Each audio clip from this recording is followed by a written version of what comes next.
Hello, my name's Callie Blackwell and I'm a UK cannabis activist. I got into this about 6 years ago when I gave my son cannabis after he was given 3 days to live and he didn't die.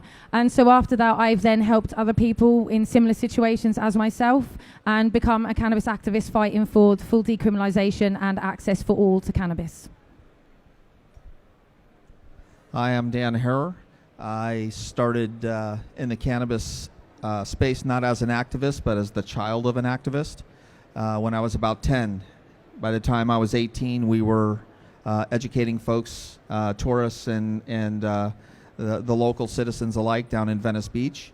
In the 1980s, my father wrote a book called The Emperor Wears No Clothes, which depicts and explains the history of cannabis, not just in the U.S., but how it was used and how it affected countries around the globe that had used it for, millennials.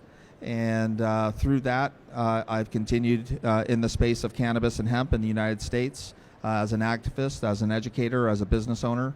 And, I'm here to share parts of my story and in order to help you, find the truth in the future here and the understanding here of cannabis and hemp.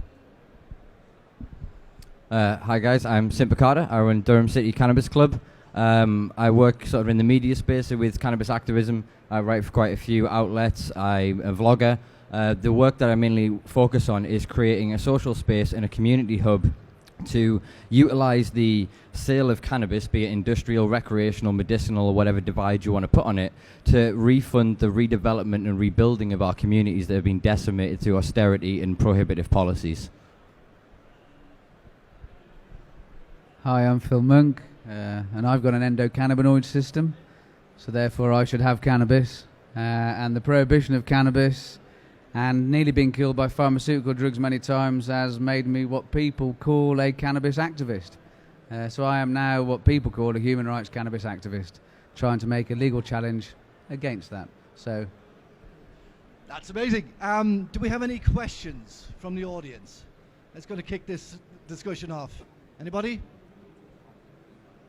Anybody? There we go. If anybody has any questions. Hi. So someone like myself who's looking to get into the cannabis industry, looking to be a retailer or a distributor, what kind of activities are going on right now that you guys are involved with that the average person like myself who has limited to no knowledge of the industry but is looking to educate himself and to learn about what's going on and how we can make a difference and help the industry become more recognized and legalized. So what kind of activities are you guys involved in that the average person can also join in and actually make a difference instead of just sitting on social media talking about doing something and not really doing anything about it? Do you want to cover America first and then we'll break down the UK? Okay. So many people around the world are thinking that America has legal cannabis. What we have is access to cannabis, but there are still laws in place that govern that access. So there's still pathways to prison, there's still pathways to fines, and we are unduly taxed because of the same fears that are undoubtedly going to happen here, and what I've been hearing about what's happening with regards to the production of plant material here in the UK is that you can grow hemp, but you can't use the tops. You can only use the stalks and the seeds. It's these types of perceptions, and this comes from the government down, not from the people up so much, is that this plant still needs to be feared. So the top of the plant must not be used, and it must be thrown away, and do your best with what's left. These are the types of understandings that you're going to have to deal with, and at a community level with regards to social media and posts and being able to educate through that. That's great, but you need to be able to educate those that are your parliamentary leaders. But that's very difficult because at a level of government the way that they govern is based on things that they've learned over the last 8 decades. And the last 8 decades has been a systematic demonization of this plant that we're all right here recognizing that there's nothing unsafe or dangerous about what is in this hall. But the perception of it from an application or usage within your community is like, oh, it's safe within this venue, but it's not safe in that field where it's growing openly, where people or children can get into that field. And dispelling the falsehoods that have created the illegalization and the demonization and then the regulation with regards to what is being implemented here in Europe is no different than what we've gone through in the United States. So it comes down to education, and there's plenty of education right here. You know, going back into your history books prior to the 1930s, you'll find that this plant has been a part of every part of the culture here in Europe for thousands of years. As long as there's been churches that are 1,000 years old, and buildings and palaces, all of these places all used hemp. All of them used this place and used this product, and it was highly prized. It's that education that needs to be returned back to your community so the fear can be removed from it. As far as industry would go, I guess it's I'm not in industry, certainly, but I would say what I want to see from people in industry is to push for whole plant. And I know that we have to have a certain level of THC or below a certain level. I understand that, but don't go down the road of isolates just because it's the easiest thing to do, because that's not honouring the plant as a whole. And I think, as you know, if you want to get into the industry, please honour it and please give what you really can. And at the moment, we can give more than isolates. So don't go down the road of isolates, please, because they're not good enough, and they're certainly not as good as a whole plant. So that's what I would say to people getting into industry is please honour the plant, please do what's right by the plant, and try to give people whole plant as much as you possibly can, and don't secede to their pressures to go down the isolate route just because it's easier.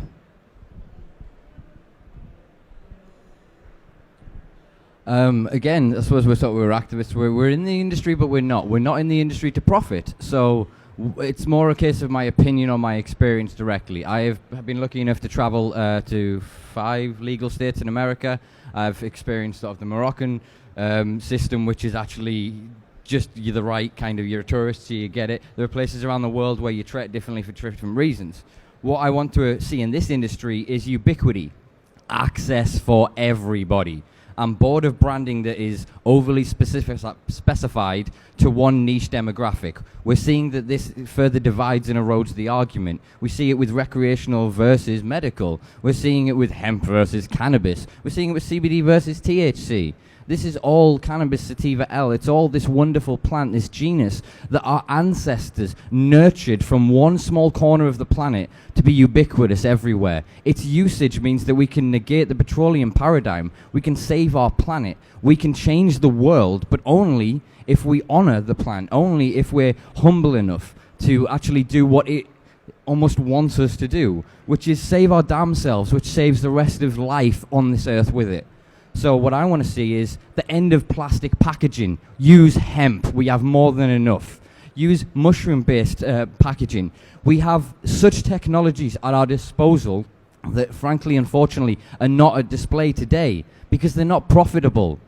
But what is the point of the pursuit of profit if prohibition proliferates? What is the point of us being able to make money from this plant if 10 years from now you're not alive to spend it?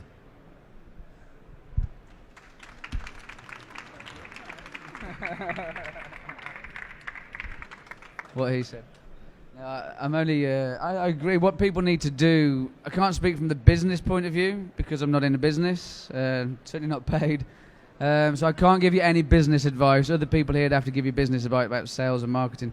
But I think anyone, first of all, should stop being scared of cannabis. They should stop being scared of THC. They should accept that hemp and cannabis are the same plants. Semantically, it's the same word. Hemp is the Germanic root, and cannabis is the Greek and Scythian root. The sativa means cultivated from the Latin. It's one of the same thing. So stop being scared of it. Honour the plant. You do need to have the whole flower. I've only ever had the whole flower. I've managed my entire health since pharmaceutical drugs nearly killed me with nothing but the flower. I don't even know what isolates are because I am poor and I can't afford any of those great products. So for me, I suppose, what can anyone do? Get yourself some cannabis seeds, go home, grow your own cannabis, make your own cannabis products for yourself. Buy the ones that are available if you can. And if you get arrested, go not guilty all the way and challenge the charges, because there's no foundation evidence for the harm of cannabis. So if they have this no foundation of harm, of evidence, how can they prosecute you? So that's my advice as what an individual, a person can do, is challenge this whole paradigm. And I would call on every industry here, if you all united actually together and challenged the Home Office, because why are they taking away the rest of this plant from us? Why are they denying us this plant? Why can I not have flowers? Why can I not have THC? And I don't believe there should be a limit either, because if you leave a limit in law, then you'll always have a niche market that will be fulfilled by somebody else, and that means harm, potential. So the only way to do it is to ubiquitous access, full regulation for those that want to buy it, and allow people that like me to carry on growing at home in peace without the fear of your door being kicked down, losing your home, years in prison, because I can homebrew alcohol, drink myself to death and give it to my friends to drink themselves to death, or I can grow fruit and vegetables to nourish my health. Cannabis is perhaps the most nutritious herb on the planet, maintains all of our body systems, so why cannot the poorest people in the world have a seed, grow it, and nurture themselves, my endocannabinoid system, with it? So that's what I say, grow your own. Very, very good points. Any other questions? You can stick your hand up if you've got a question. There we go. Thank you for that. I just want to clarify my question a little bit. As an individual, yes, I'm getting into the industry, I'm looking at the business aspect of it, but that's not what I'm concerned about. The business aspect is just to step into the industry, to learn more about it, to educate myself. However, what is it that I can do as an individual by helping people like yourselves who are activists who are out there? For example, what you said, grow the plant yourself, do something at home, do something that makes a change. What is it that we can actually do to help you to get these regulations changed, get the laws changed, make these MPs and members of parliament actually hear what we have to say about it? So what can I as an individual do to assist this movement? Okay, I think as an individuals, what we can all do is take ourselves out of that system, and that is to grow our own, look after ourselves, and take ourselves away from. Don't rely on them in the first place. And actually, as me as an individual activist, what I need individuals to do is help their friends and family around them, because I can't keep helping everybody. I have at least 200 or 300 people a month come to me begging me for illegal oil, and I help them as many as I can. And so what I need to do is I need their friends and their loved ones to make that oil for them, not me. I need the one, look around you in your family. If you've got someone who's in pain in your family, you look after them. Why am I looking after them? So that's what I need you to do as an individual, is start to look at your small community and see who needs the help, and then get a collective, start growing, start producing oils, not for sale, but just for in a collective, and look after yourselves, because then you won't rely on pharmaceuticals. You'll take yourself out of that system, and their system will crash.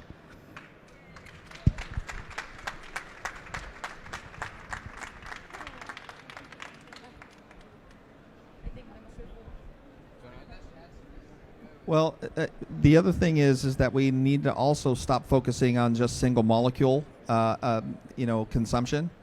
Single molecule consumption, when you're talking CBD, it seems to be socially, it seems to be something that's not feared, But when you start talking about whole plant, when you start talking about, full spectrum oils, this starts to create some sort of anxiety with the community as a whole. This is not something that has ever really been dangerous throughout society. So when you ask what you can do for us is more what you can do for yourselves, is really educate yourselves, find your voice, be able to collectively within your communities, within the different cities or parts of this country, start organizing, start actually speaking about the truths and the access that our ancestors had. the application of all of the things that they use this plant for, one of which was health and well-being. Others were for industrial purposes.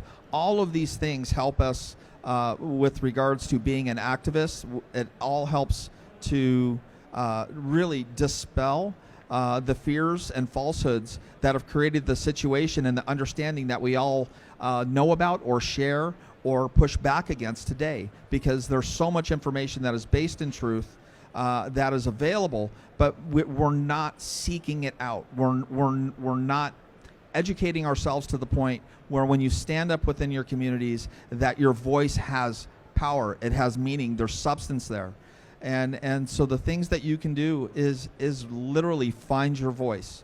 And that is what we've done in the United States. We've had, large crowds at different rallies, anywhere from 10,000 folks to 500,000 folks stand up at a single event and demand the access and the opportunity to work, to grow with, and to possess this plant that has been a part of all of our cultures, not just what's in the United States, not what's just been done here in Europe, but around the globe for thousands of years. And it's that mentality, it's that foundation that you can stand on that will eventually change the understanding of what is happening and how it's happening here in England.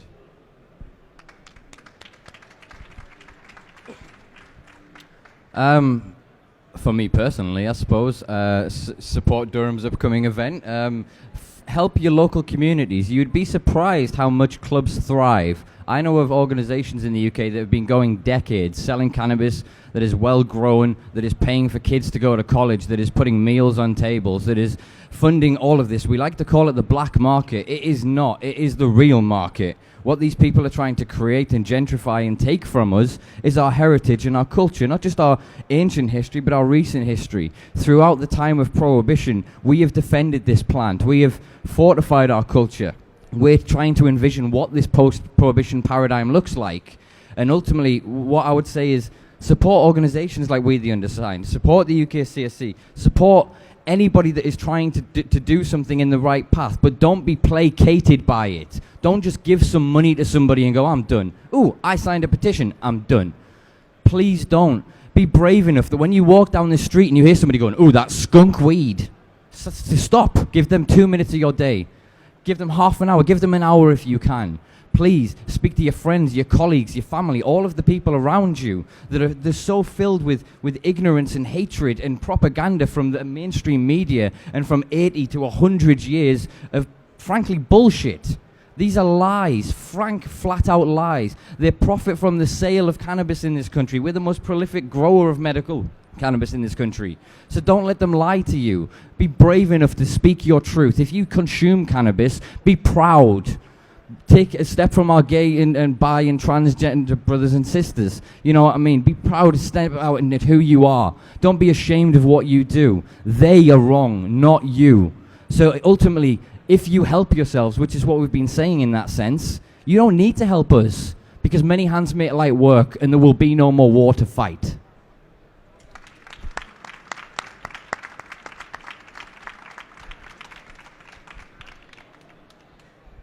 Trying to go and keep it on point if I can, because I have a tendency of sidetracking.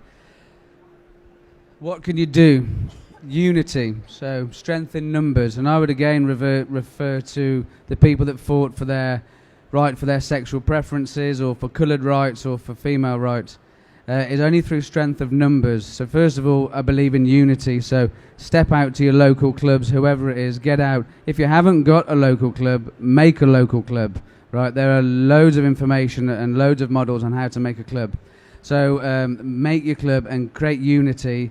And then something, again, referring back to those three oppressed peoples, communities that we've had in our cultural past, from the establishment oppressing people who they didn't approve of that particular way of life.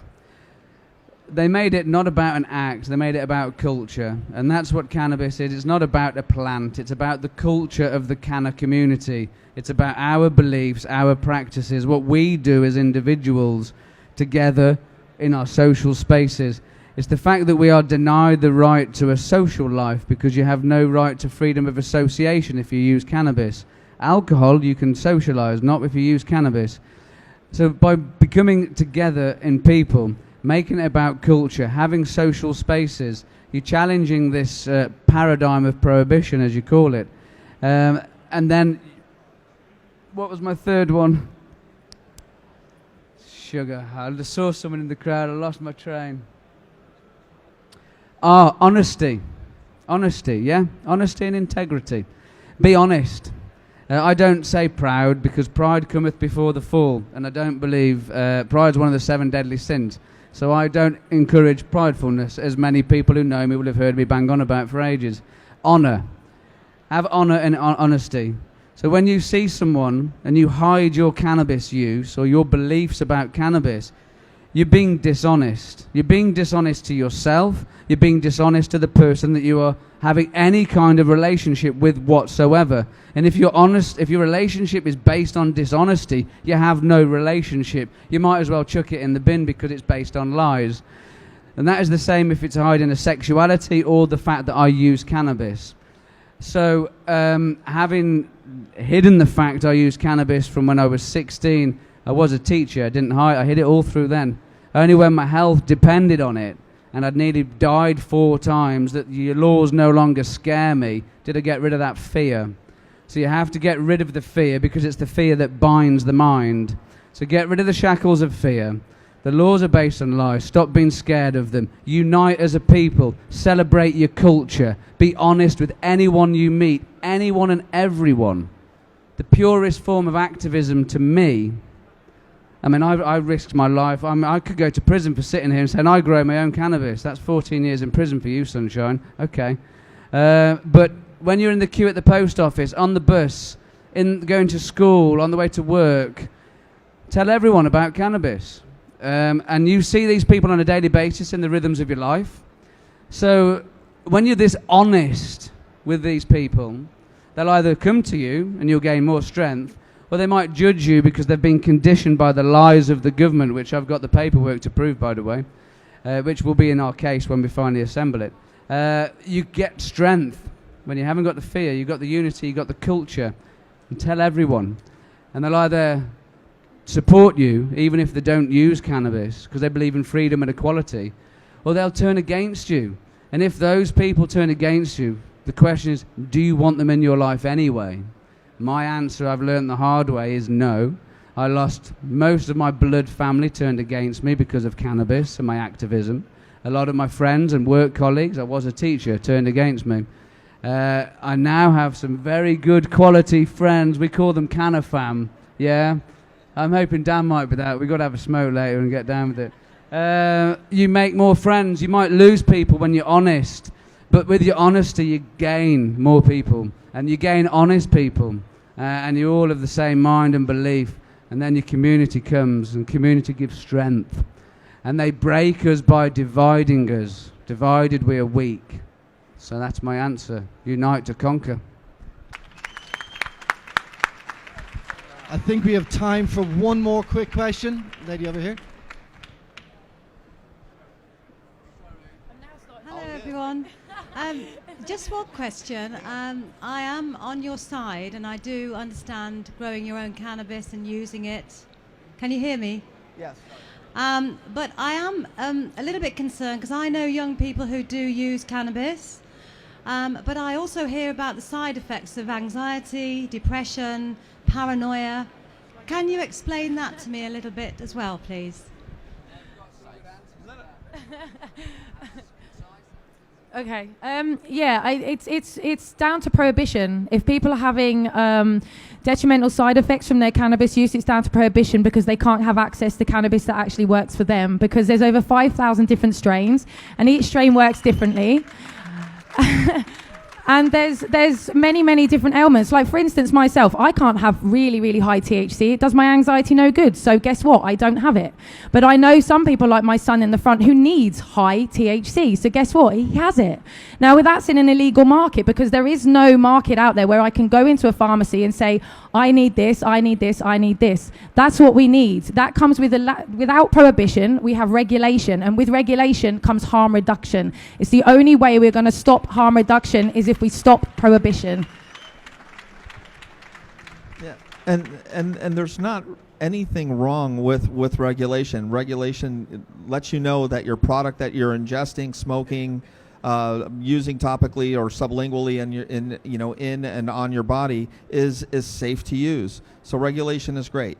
On the other side, everybody is different, and as she said, there's different strains that will create different effects, and you really have to judge for yourself how to use this product, how to define what does work for you. And you don't have to smoke an entire joint or take a gram of concentrate. You take very small amounts. You see what it happens. You see what it does, how you physiologically respond to it. And these things will help you understand either what works for you, what doesn't work for you, what helps you to feel better, what elevates your mood to the point where maybe you're not depressed, what suppresses your anxiety so you feel that you're not as anxious around a business or driving your car, or find what works for you. On the other side of this is, I know, and I've seen at least from the television in the United States, that you all have the ability to stand up and be heard. Because when our crazy frickin' president came to the UK, you all went out into the streets in numbers that I was absolutely in love with. The fact that you blew up a giant Trump and paraded it around for the baby that he is, the voices that were there, the energy that was there to say this person shouldn't be here, that same energy, that same intention should be used within this space to talk about this product and these plants and this access. And you have the voice. You don't need me to tell you. I've seen it. Take your power back. Find your voices. Stand up and be heard. Well, this is quite interesting. I work quite intimately with my local police force. We did a thing where I went through a community championship. They paid for me to do a course with several of their officers to learn how to better engage with the community.